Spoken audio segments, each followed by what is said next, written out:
آپ نے کہا بی بی اگلے سال آنا. کب آنا؟ اگلے سال آنا.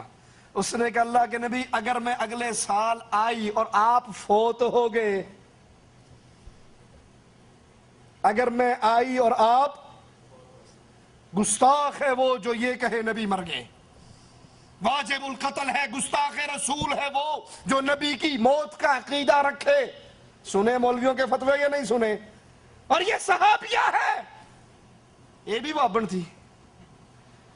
یہ کہہ رہی نبی میں آؤں اور آپ مر چکے ہوئے، میں آپ کو نہ پاؤں، میں آؤں اور آپ فوت ہو چکے ہو، پھر میں کیا کروں؟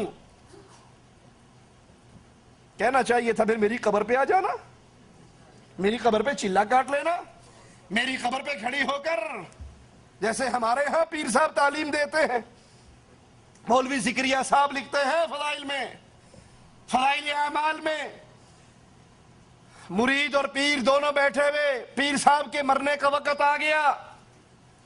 اس نے مرید سے کہا بھی چنگا پھر میں تے چلا. مرید اس کا سرہانہ پکڑ کے رونے لگ گیا، بابا جی ابھی تو کوئی خاص فیض بھی نہیں اٹھایا، ابھی تو علی باتاں پڑھنی شروع کی، تسی ٹر چل رہے ہو، سیڑا کی بنے گا. کہا فکر نہ کر، پریشان کیوں ہوتا ہے، میری قبر پہ آنا، جو فیض میری زندگی میں پایا کرتا تھا میری قبر سے تجھے وہی فیض ملے گا. مرید بھی کہتا ہے کہ پھر میں نے پیر صاحب کی قبر پہ چلا کاٹا، جو ان کی زندگی میں فیض پایا کرتا تھا وہی قبر سے فیض ملتا رہا. اس حدیث میں کتنے عقیدوں کا رد ہے. پہلی بات، وہ مواحدہ عورت کہہ رہی ہے میں آؤں آپ کو نہ پاؤں، آپ اگر مر گئے فوت ہو گئے.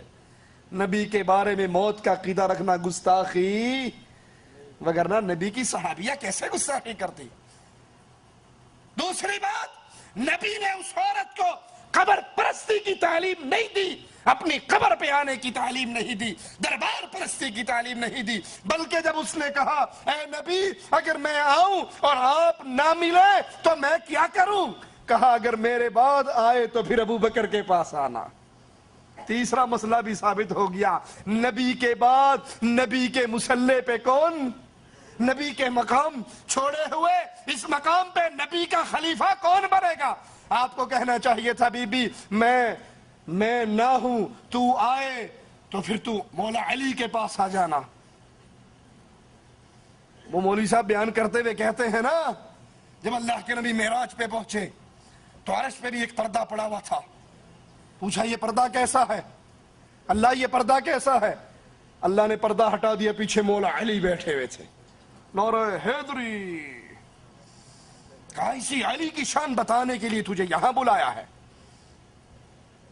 ایک ذاکر کہتا ہے ہم نے سارے انبیاء کی سیرت کو دیکھا، ہمیں مولا علی جیسا نبیوں میں بھی کوئی نہیں ملا. لا حول ولا قوت الا باللہ، انا للہ و انا الیہ راجعون. ایک ذاکر کہتا ہے کہ جب اللہ کے نبی خیبر کی جنگ کے لیے گئے، کفار کو چھیڑ بیٹھے، فتح ہو نہیں رہی تھی، مرحب نے فاحشہ عورتوں سے کہا نبی کی توہین میں شعر پڑھو، انہوں نے شعر پڑھے، نبی نے مصلی بچھایا اور اللہ سے کہا میں نہ کہتا تھا اس کو لے کر چلوں، لا حول ولا قوت الا باللہ، اور تو نے کہا تھا مدینے میں چھوڑ کر جا. ابو علی کو چھوڑ آیا ہوں، کافروں کو چھیڑ بیٹھا ہوں، فتح ہو نہیں رہی. کہا پھر جیسے قرآن کی آیت آتی ہے اس طرح آسمان سے علی زمین پر آئے. یہاں عورت پوچھ رہی ہے آقا میں آؤں آپ نہ ملے کس کے پاس جاؤں. آپ نے کہا بی بی اگر تو آئے اور میں نہ ہو تو ابو بکر کے پاس آنا. ثابت ہوا اس حدیث سے بھی کہ ابو بکر رسول کریم صلی اللہ علیہ وسلم کے بعد خلیفۃ رسول بننے والے. صحیح بخاری میں ہے اللہ کے نبی نے فرمایا ابو بکر تم غار میں میرے ساتھی، تم حوض کوثر پر بھی میرے ساتھی، غار میں میرے رفیق، حوض پر بھی میرے رفیق. اور ترمذی میں ہے حضرت عائشہ فرماتی ہیں ابو بکر رسول کریم صلی اللہ علیہ وسلم کی خدمت میں حاضر ہوئے تو اللہ کے نبی نے فرمایا انت عتیق من النار، اے ابو بکر تو وہ ہے جس کو اللہ نے دوزخ سے آزاد کر دیا ہے. اس دن کے بعد ابو بکر کا نام عتیق پڑ گیا. پھر فرمایا ابو بکر امت محمدیہ میں تم وہ شخص ہو جو سب سے پہلے اللہ کی جنت میں داخل ہوگے.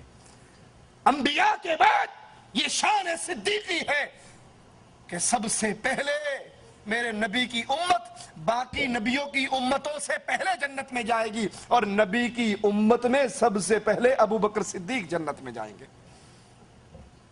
فاروق اعظم فرماتے ہیں ابو بکر ہم سب کے سردار, ہم سب سے بہتر, رسول اللہ کو ہم سب سے زیادہ پیارے. اور حضرت علی فرماتے ہیں ہم نیکی میں ابو بکر سے کبھی نہیں بڑھے.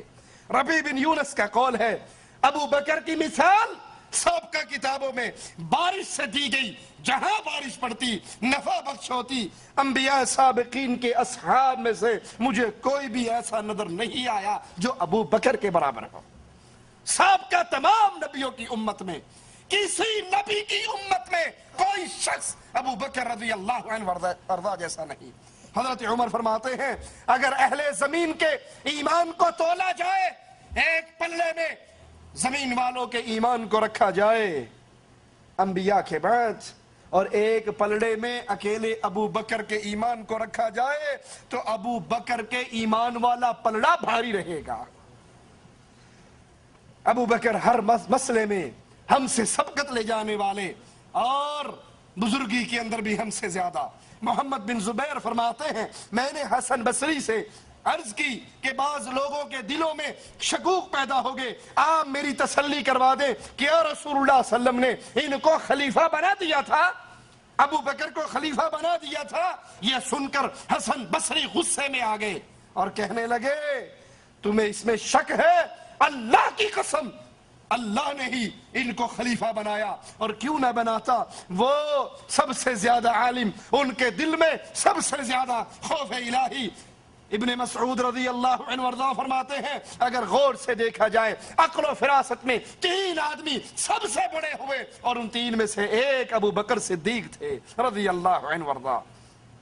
امام شعبی کا قول ہے کہ 4 خصوصیات ابو بکر میں ایسی ہیں جو کسی اور کو نصیب نہیں ہو سکی, اور ان میں پہلی آپ کے سوا کسی کا نام صدیق نہیں رکھا گیا. مختلف ناموں سے صحابہ کو پکارا گیا لیکن صدیق یہ لقب صرف محمد رسول اللہ صلی اللہ علیہ وسلم نے ابو بکر صدیق کو عطا کیا. نمبر 2 غار کے اندر رفاقت کا شرف صرف ابو بکر رضی اللہ عنہ وارضاہ کو ملا. نمبر 3 اللہ کے نبی نے اپنی زندگی میں امام صرف ابو بکر رضی اللہ عنہ وارضاہ کو بنایا. اور نمبر 4 ہجرت کے سفر میں رفاقت صرف صحابہ میں سے ابو بکر رضی اللہ عنہ وارضاہ کو نصیب ہوئی. سیدنا ابو بکر کی ایک اور خصوصیت کہ 4 نسلیں ابو بکر کی صحابیت کا شرف پاتی ہیں. 4 نسلیں ابو بکر کی شرف صحابیت پاتی ہیں. ابو بکر خود صحابی, پھر آپ کے بابا ابو قحافہ فتح مکہ کے موقع پر مسلمان ہوئے صحابی, آپ کے بیٹے عبد الرحمن صحابی, اور عبد الرحمن کے بیٹے عتیق صحابی. 4 نسلیں ابو بکر صدیق رضی اللہ عنہ وارضاہ کی صحابیت کا شرف پاتی ہیں. حسان بن ثابت رضی اللہ عنہ وارضاہ ابو بکر صدیق رضی اللہ عنہ وارضاہ کی شان میں چند اشعار پڑھتے ہیں جن کا ترجمہ کچھ یوں ہے جب تم رنج و غم کے ساتھ کسی بھائی کا ذکر کرو تو ابو بکر کو یاد کرو جو ہم سے جدا ہو گئے. وہ نبی کریم صلی اللہ علیہ وسلم کے بعد بہترین خلق, پوری مخلوق میں نبی کے بعد سب سے افضل, سب سے زیادہ متقی اور عادل تھے. اپنے فرائض کو سب سے زیادہ پورا کرنے والے وہی ہیں جن کو قرآن نے ثانی اثنین کہا, اور ان کی حاضری غار کی تعریف کی. وہی ہیں جنہوں نے سب سے پہلے تصدیق رسالت کی. سب جانتے ہیں کہ ابو بکر رسول کریم صلی اللہ علیہ وسلم کو پیارے تھے, وہ بہترین خلق تھے. نبی کریم ان کے برابر کسی اور کا درجہ نہ سمجھتے تھے. اور یاد رکھیے آخری بات, ابو بکر صدیق رضی اللہ عنہ وارضاہ کی خلافت پھولوں کی سیج نہیں تھی بلکہ کانٹوں کا بستر تھا. اس کو آرام دہ بنانے کے لیے ایک ایک کانٹا چننا ضروری تھا, اور ابو بکر صدیق کو اللہ نے یہ مقام عطا کیا کہ انتہائی مختصر دور کے اندر, انتہائی قلیل ایام میں ابو بکر صدیق رضی اللہ عنہ وارضاہ نے تمام فتنوں کے سر کو کاٹ ڈالا. وہ مرتدین کا فتنہ ہو, وہ نبوت کے جھوٹے دعوے دار ہو، وہ زکوٰۃ کا انکار کرنے والے ہو، ان سب فتنوں کا ابوبکر صدیق نے مٹا دیا، اور مسلمانوں کے لیے پھر فتوحات کے دروازے کھلے جو حضرت عمر رضی اللہ عنہ وارضاہ کے لیے اور آسان ہوئے، اور اس طرح مسلمانوں کی یہ حکومت پھیلتی رہی اور لا الہ الا اللہ کا پرچم آگے سے آگے پھیلتا رہا۔ اللہ سے دعا ہے اللہ ہمیں نبی کریم صلی اللہ علیہ وسلم کے صحابہ سے محبت کی توفیق عطا فرمائے، اللہ ہمیں زندہ رکھے، صحابہ کی محبت میں رکھے، موت دے تو اس حال میں دے، اللہ ہم سے راضی ہو، ہم اپنے اللہ سے راضی ہو۔ اقول قولی ھذا واستغفر اللہ لی ولکم ولسائر المسلمین فاستغفروہ انہ هو الغفور الرحیم۔